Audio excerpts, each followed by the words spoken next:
Be able to walk on water if he actually pulls off a victory. So Mrs. Thatcher, we leave Ron Hayward for the moment. Mrs. Thatcher comes out, dressed in the most brilliant blue. We're just reserving judgment. Are you still cautiously optimistic? Yes, just cautiously. You are cautiously optimistic. Yeah. You hear the polls are in your favour, Mrs. Thatcher. Thank you. The polls are in your favour.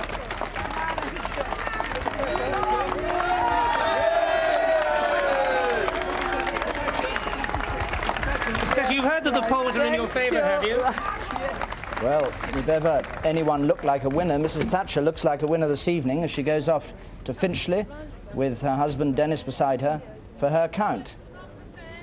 I don't know whether she must have heard the results of what our computer was saying and the results of what other people's computers have been saying, and no doubt the results, perhaps the things that would influence her most, of her own reports from the constituencies, from her party workers standing outside every count, outside every polling station, checking who's gone in and whether they've got the vote out and all the other things that they need. And maybe it's a good moment in the sight of Mrs. Thatcher radiant in... Do better in the closing stages of an election, in which case I should think she'll be in with a comfortable majority. Could I just interrupt you for a second and go to Mrs. Thatcher, arriving at Finchley, which is her constituency, with her husband to be greeted by a mob of media men, including our own Michael Charlton.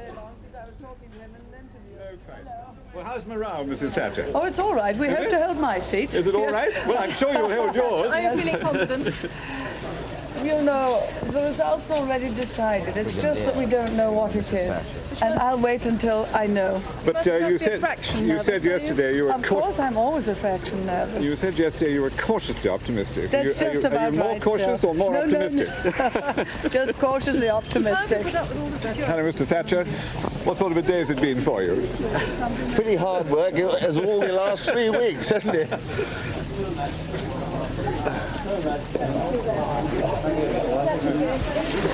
Dear God.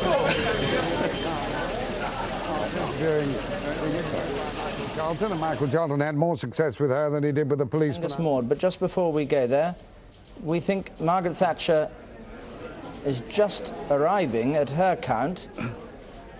There's a lady from a television channel I won't mention standing there. I don't know where the gentleman from our television channel is. But he's here. Oh, he's there. Excellent, Michael. Sorry. Here's Margaret Thatcher, this remarkable lady who looks very much on the predictions we've had so far, like being the first woman Prime Minister in all the long lines since Walpole to have been placed at the head of affairs of this ancient nation state. The long delay in her count here is because the number of ballot papers issued didn't add up to the number of votes cast. There's some discrepancy of a couple of hundred votes, but apparently the agents, you've been able to agree there was no real discrepancy to worry about, was there? This is Mrs. Thatcher's agent.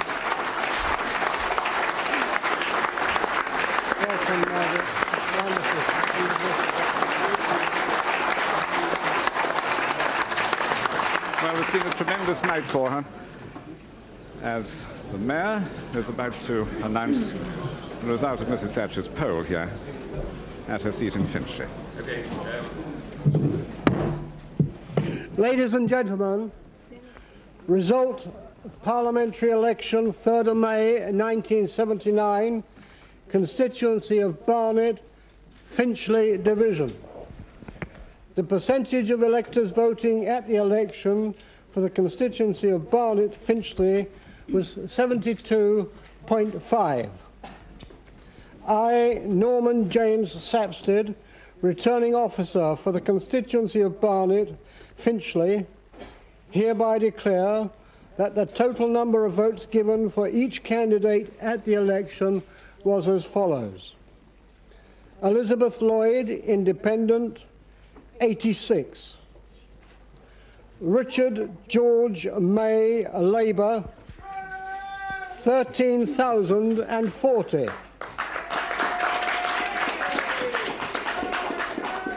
Anthony John Patterson, a Liberal, 5,254. Margaret Hilda Thatcher, Conservative, 20,918.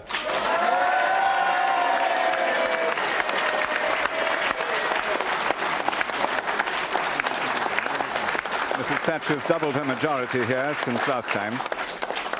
William Stokes Verity, National Front, 534. And I declare that the said Margaret Hilda Thatcher has been duly elected to serve as Member of Parliament for the said constituency. Congratulations, Margaret. Here she is, a lady who looks like walking with destiny here tonight.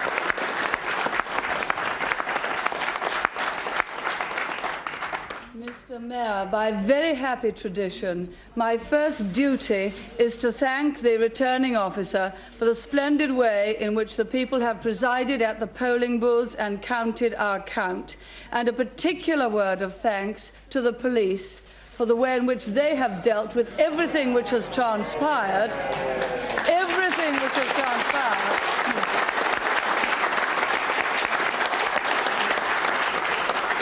in what, for obvious reasons, turned out to be rather more than a strictly local election. I'd also like to thank my own supporters very much indeed. They have fought marvellously, and I think will quite miss the scent of battle. May I commiserate with my opponents? I know what it's like sometimes to be on the losing side, but you know, if you go to other seats, things might change. And I'm sure that you will also have found enormous support from your own supporters and take great comfort in some aspect of the result. For us, this is a very good result, and I would like to say how very proud I am, once again, to represent Finchley and Fran Barnett. The night is yet young, and we don't quite know what it will hold. But I would like to say that whatever that may be, I've taken courage and inspiration from being your member here for 20 years. Sufficient courage and inspiration to face whatever the future may hold. Thank you very much.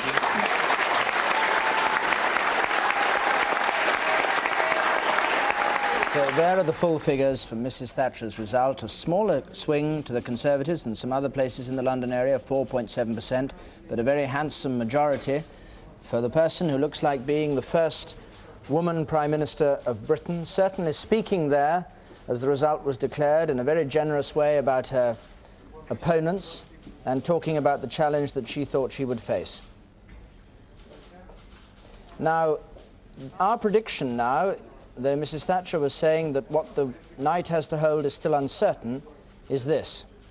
The Conservatives with a majority over Labour of 74, and there seems to be no question at all but that the Conservatives are home and dry, with 343 seats being predicted in the new House, after 200 results, just over 200 results. Thank you very much.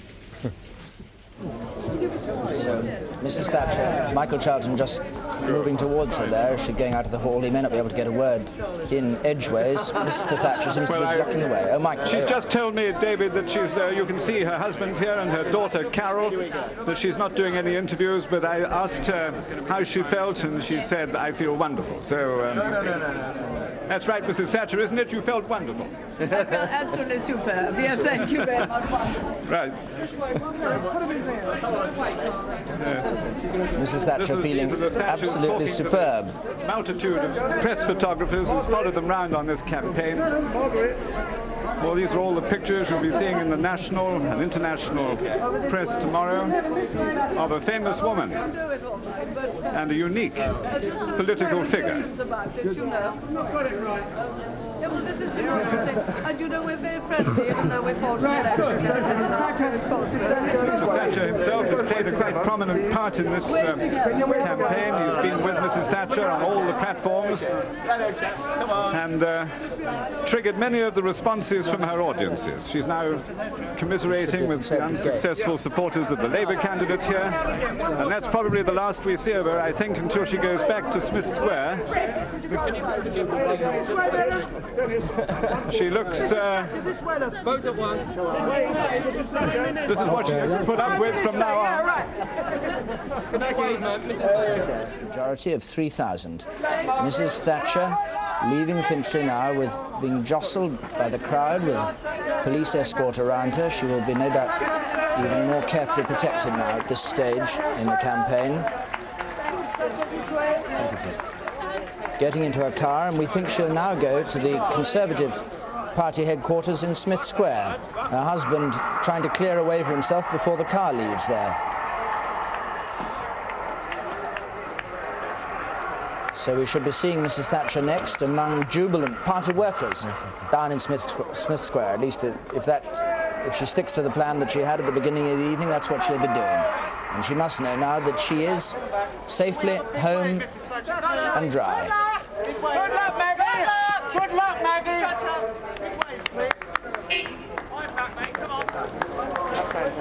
The vote fell right away, and there was a swing of 1.1% only against her. Now we're waiting for Mrs. Thatcher to arrive down at Smith Square. There's a massive phalanx of police, more than there's been outside Smith Square right through this campaign for her arrival. The party leaders have obviously had very stringent security precautions, but nothing quite on the scale that there is down there tonight. That's the doorway at the entrance to Smith Square. Transport House, the Labour Party headquarters, is on the other side. We haven't yet seen much of the celebrations that may be going on in either place. I hope perhaps later on we'll be able to see something of how they've been reacting. We've got a recount at Harlow there. Now somewhere down there in the melee, I think, is Michael Charlton. Michael, what's going on at the moment? Or maybe it's not Michael Charlton, maybe it's Richard Kershaw. Richard, are you down there? Yes, I'm standing out in the front. It's a very cold night, but I would ask you to wave if we could see you, but I can't quite spot you. I'm waving a pair of keys, because I'd like to be warm in my car. But there's a large number of police. We don't know exactly when Mrs. Thatcher's arriving. We hope it will be soon. There's a very lively mood inside the central office. If you turn round, Richard, towards us, we'll be able to see you too. I don't know which camera you're looking at me with. That's the one. That's the one. I was gazing gently at the one on the hoist in the background. No, the inside there's a very happy mood, as you can imagine. Up on the famous first floor of the central offices, where the nabobs gather, Lord Thornycroft and the others, they tend to sit there and make visits down to us mortals below. But now it's quite clearly going very much the Conservatives' direction. There is a very happy feeling inside Central Office. And no doubt there will be an ecstatic welcome for Mrs. Thatcher when she arrives. We've just had two more gains coming through, Watford and Galloway, Conservative gains. But do you have any idea what people are thinking is going to be the Conservative overall majority at the end of the night? And this is obviously the main concern inside. One of the great things of interest, of course, is these extraordinary regional swings, and particularly Scotland, where there is going to have to be a very considerable rethink, one would think, on the Conservative side, because Scotland does look to have voted so strongly for the Assembly. But no, there's no real indications. One doesn't tend to get them in Central Office at this stage of an election. It'll come later on when it's quite clear how big their majority is. And I'd be right in thinking you're going to be there to try and seize Mrs. Thatcher as she goes past and I will get try, a comment. but there's a lot of the men in blue beside me, and I'm not quite sure how near we will get to her. But in the meantime, inside there is a studio, no doubt she will speak to the BBC later on. Conservative gain, and on that news, down to Smith Square in Westminster, where Mrs. Thatcher's car is just arriving, preceded by a police car, and three of her staff going out in blue rosettes to meet her.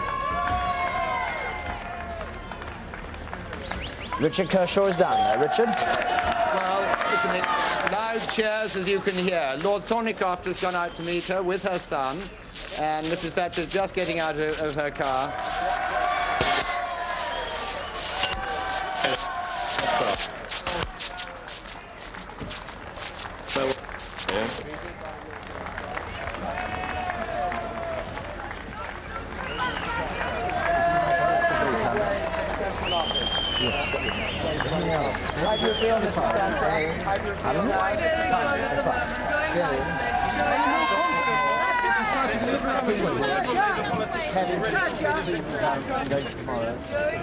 Woolwich West. Will you wave at those steps, love? She can't see you. Mrs. Thatcher, last wave. Please, darling, come here.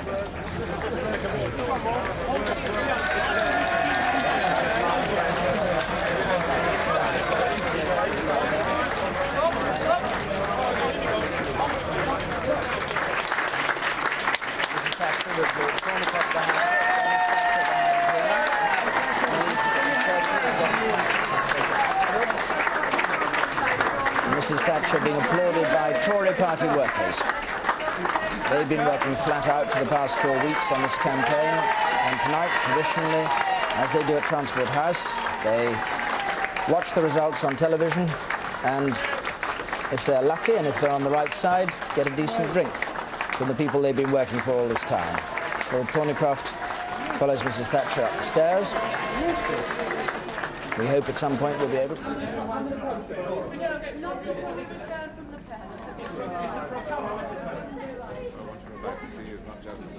Mrs. Thatcher, I think, is... Mrs. Thatcher is leaving on her way... Yes, there she is, with her husband behind her. Mrs. Thatcher on her way now to Buckingham Palace.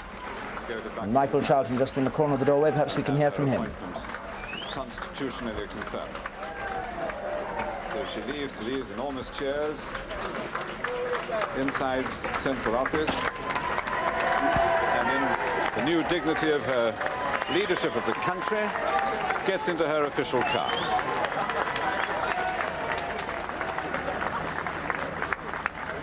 With her was her husband, Dennis Thatcher, driver of the car. George Newell has been her driver as leader of the opposition, will be her driver as Prime Minister, and was also Edward Heath's driver.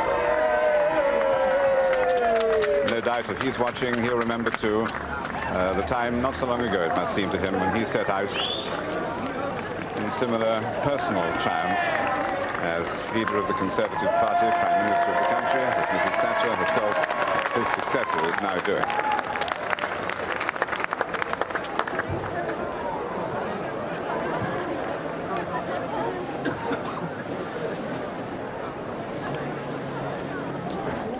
And Mrs. Thatcher, a moment or two ago, in the black rover there, with the flashing indicator light, waved at by the crowds, going into Buckingham Palace to kiss hands with the Queen on her appointment as the first woman Prime Minister of Great Britain.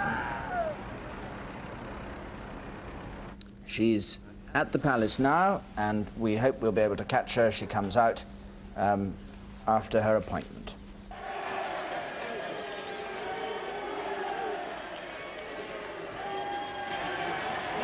Good afternoon, Prime Minister.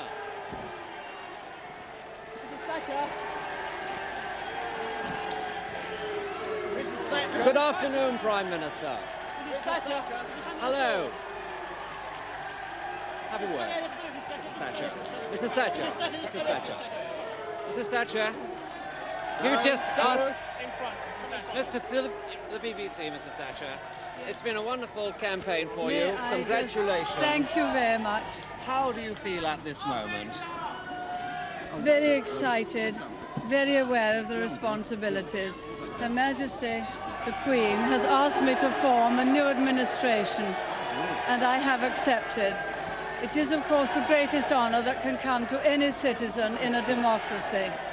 I know full well the responsibilities that await me as I enter the door of number 10, and I'll strive unceasingly to try to fulfill the trust and confidence that the British people have placed in me and the things in which I believe.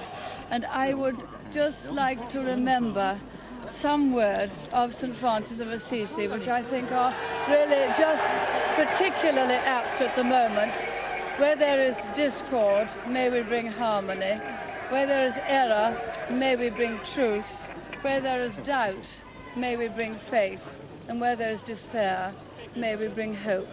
And to all the British people, howsoever they voted, may I say this: now that the election is over, may we get together and strive to serve and strengthen the country of which we are so proud to be a part. Prime Minister. And finally, one last thing. In the words of Erin Eve, whom we had hoped to bring here with us, there is now work to be done.